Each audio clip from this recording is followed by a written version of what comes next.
Thanks for tuning in to Crafts and Coffee with Kris and Kel. I'm Kris. And I'm Kel. Kris, Kel. Kris, Kel. Wow.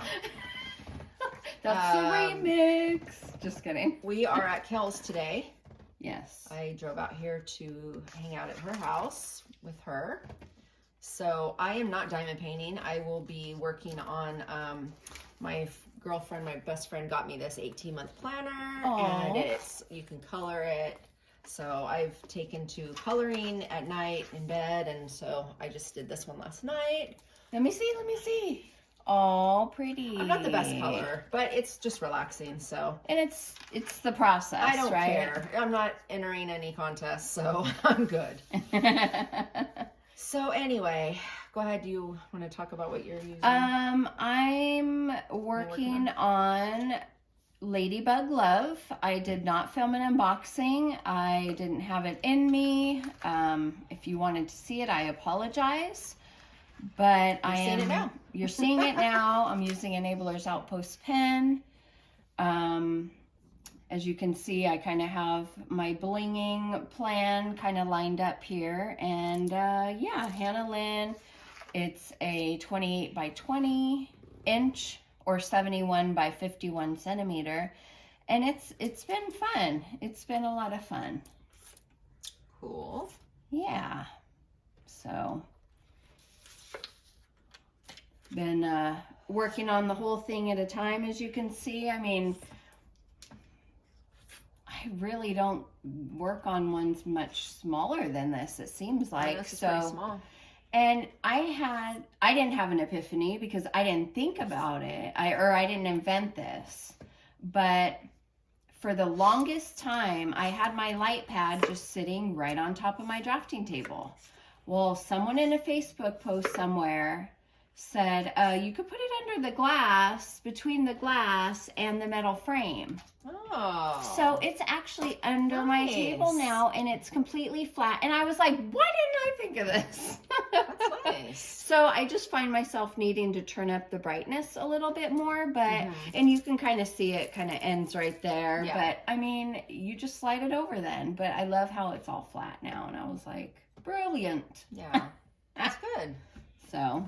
You still love your drafting table? Yeah, I do. I really do. Okay. Yep. You could tilt it even more if you want. It's probably the flattest I've actually worked on it. I think I did an unboxing and I didn't really lift it back up, but it's been good. Yeah. You know that little table that I've used off and on over the years? I sold it this week. Really? Yeah, it's just, I've never loved it. It wasn't a right fit. It wasn't perfect for what I was looking for, so I ended up just taking out an extra table from the garage, a folding table, and set that up, and I have an easel, and I just do it like that now. Okay. And the piece I'm working on is a large piece, so that desk wasn't working for large pieces. So. And you don't have a hard time with the easel with the smaller piece? I mean, a bigger piece? Not really. I mean, I'm working on it sideways. I just rolled it. Yeah. I mean, it's fine. It's not ideal. I like working on things the proper direction, the proper way. Oh, do you? I do. As I'm working on this upside down. Even that's okay, because at least, but when I work on something sideways like that, it just throws me off. And I don't like I like to place my drills, vertical. So I like to do horizontal is really hard for me to place drills when you're doing like multi-placer. Yeah. Is that true for everybody, or is it just me? You know what? It's crazy. People do it horizontally and I don't get it either. I am a vertical girl. Me too. So would you say that you make yourself do it? Well, you can do it vertically no matter how your canvas is turned, right? Or it really depends on the pattern? No, it depends on the pattern. Because I have this pattern, a lot of it is just... It would be vertical if I had it the right way, but because I have it sideways, a lot of it's horizontal. You would just have to do, if you did it vertically, you'd probably only be doing like 2 drills at a time or something. I don't know. Anyway. It's just... Yeah, I get it. I'm not enjoying what I'm working on right now for the fact that it's sideways. It's just bothering me. I might have to work on that when I get home, but I've got a quarter of it done. I split my canvases usually in fourths. Okay. And then I just peel a whole side and I just work on that whole like the whole yeah, length of it. like a whole row. Yeah. So. Well, maybe here you can insert a picture. Maybe. We'll see. You don't even want to say what it is? Oh, I'm working on London. Okay. I don't Did you see the new London one just came out? Yeah, and you see the new Paris one that just came out? Oh, no, that's what I meant, that's the Paris. Yeah, that's what I meant. I thought of you. I'm like, ooh, that was... I know. I was like, but I already have Notre Dame up, Notre Dame Nights. Oh. So that's finished, and I wouldn't do another one. Okay. You know, but I did love it, though. I was like, man, I actually do like this one, and there's not many I've liked lately. I've only made one purchase probably in 9 months or something. Oh my I mean, it's been a while since I bought all of those Josephine walls. Yeah. I have not. I've only bought this one, and it's for my daughter and granddaughter. So it's a round. So as soon as it comes, I'm going to kit it up and work on both, you know. Which one did you buy? I don't even know the name of it. Oh. I can insert a picture here. I just can't even think of what it is. Okay. So. All right. No worries.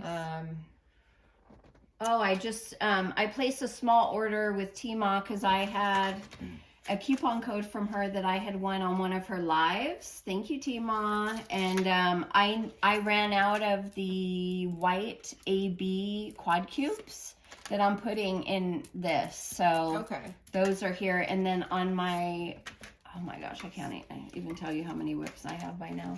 Wow. But the other one I was working on, I ran out of red. No, I finished it. Did I? Anyway, I ran out of red sparklers. So here's more red sparklers. And I got some other colored quad cubes because, yes, I still have that Christmas gnome whip. And Butta AB. Who does that remind you of? Butta. Anyway. Dark blue AB and royal blue. Nice. Anyway. Very cool. So shall we catch everybody up on the, I would say latest and greatest, but it's not the greatest. So I'll say latest. Yeah. Go for it.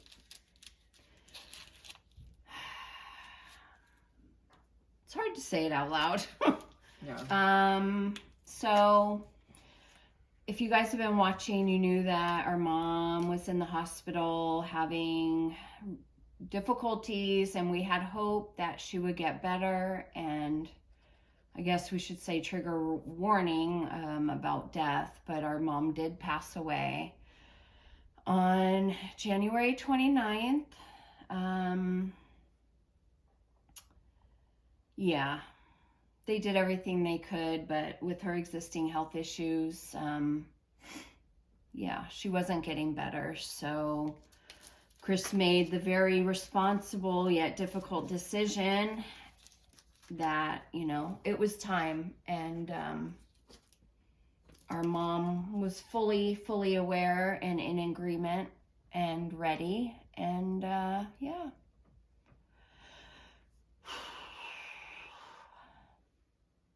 So, yeah, it's only been 3 weeks at this point, so it's just still really hard to talk about, for me especially. I try to be appreciative of the time I had with her in this last year and a half for her living with me. But I find I have a lot of guilt, for not appreciating it more at the time and not doing more. And, I hear that's normal, and hopefully one day it will pass, but as of now, it's not. And, you're just working through it. I'm just trying to get through it. And, I mean, if you follow our personal pages, you already know, but we haven't been real active as of late because of that. And yeah, I've known people that have passed before, but this is the first person that I'm actually really close with. bypass, especially when it's your mom. And it's, I don't know. I hope in time it will be better, and I won't cry every time I think of her and talk about her. So yeah. But yeah, with that said, she didn't want a funeral or anything, so she's being cremated, and we will spread her ashes and have a little family get together at the beach on April 9th on Easter, because that would have been her birthday. And so Yep, that's what she wanted. And you've spoken with possibly donating, what she had to give, from her body. Already. She did? Okay. Okay. It was the day after. They did that right away. And then, like, the next day or two, she was back at the cremation center. Okay. So, yeah, because I hadn't learned that from you. That's okay. Oh yeah, they did it right away. They took her that night, and they gave me the phone call. Well, they gave me the phone call letting me know that she was a donor, and I hadn't even honestly thought about that. And then they said, we just we were on the phone for like an hour talking about her health history, and the lady was like, wow, you know a lot. Like, she's like, I'm very impressed. Most people don't know this much. But after that, they picked her up, and within probably 48 hours, if that, they had her back at the cremation center. Okay. But she won't be cremated till this Friday. Okay. I wasn't aware, like, they don't do it right away, and they have to, like, have their death certificate done, and like the state basically has to approve. Oh, I guess to make sure there's no legal autopsy, issues. no issue. Right. Yeah, make sure the death certificate. I don't really know how it works, but they actually have a date set for Friday. Okay. And then they said about a week later I can pick up her ashes and the death certificate. So okay. Yeah, I'll probably have to order more death certificates to send out to different places. I only ordered a few, but they're pretty pricey, man. It's like $24 a certificate. And some of them require originals. All of them. Like, all of them. You can't make copies, wow. like, unless you physically give them the original and they make a copy themselves. Okay. But I'm gonna have to send out. Right. Like, I remember when Grandpa died, they had to order like 10 copies. Oh wow. Yeah, and I might have to do the same thing, because I think I only ordered 3 to start. Mm-hmm. But now that I'm like dealing with all this stuff, I'm like, no, I'm gonna definitely need more. Right. So. Wow. But yeah, it's just, I still have her dogs, and I have to figure out what that's going to be like. But I just feel so bad for her dogs, and we're just trying to take care of them the way that she would want us to. And, she loved those dogs, and yeah. But it's hard. It's honestly hard seeing the dogs. Like, I feel like they're so sad, and it makes me sad, and I just try to spend time with them every day, and let them out like 3 times a day to play with my dogs. And yeah. But anyway, I don't know that we need to talk anymore. I mean, it's up to you, but well, I mean, this is going to be a very downer video. So I mean, but there's so many people that are listening that can relate. Yeah. Because they've lost loved ones too, and if people know me, like.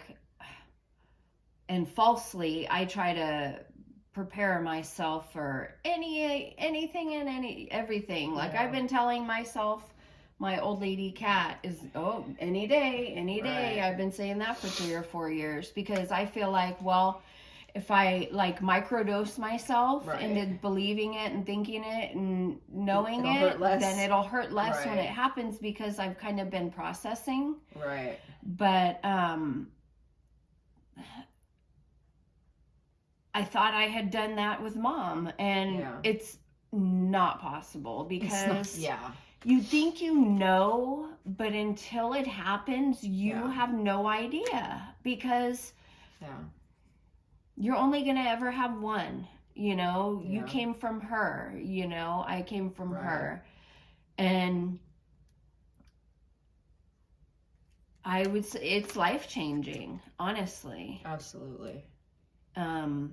Which I wasn't expecting. But I must say, on a good note, like, since she's passed, I feel like she's with me and she's keeping me stronger than I would have been. Yeah. Going through all of my personal stuff right now. Like, Well, that's good. she's with me. I think she's guiding me to be on the path that I'm supposed to be. And I just, maybe that's my coping mechanism, but I believe it. And I'm not alone. I'm not alone. You're not alone, Yeah. And one of the things she told me, a day or two before was she said, I'm going to miss all the parties. And I said, no, you're not. You won't be able to participate necessarily, but you'll be there. And she just nodded and said, yeah, I will. So I had a few moments with her like that were really special. It just confirmed that she knew what was going on, and she was excited. She said, well, it's my time. It's my turn, Yeah, she never got upset, never She cried. never cried. She never, It's like she was ready. And I gained so much strength from that. Mm-hmm. Because she was probably being strong for us, and yeah. She said, I had a great life. And some of the stuff that your daughter was saying, and to her, I was like, it was magical, and I couldn't think of a better way to go. Definitely. She was getting hand massages, foot massages, scalp massages. There were bouts where she was really tired and quiet and would nap, and then she would be alert, and we would talk for a little bit, and then she would, get tired again. We would laugh. I have pictures of her flipping off the camera. Like, I love that. Just,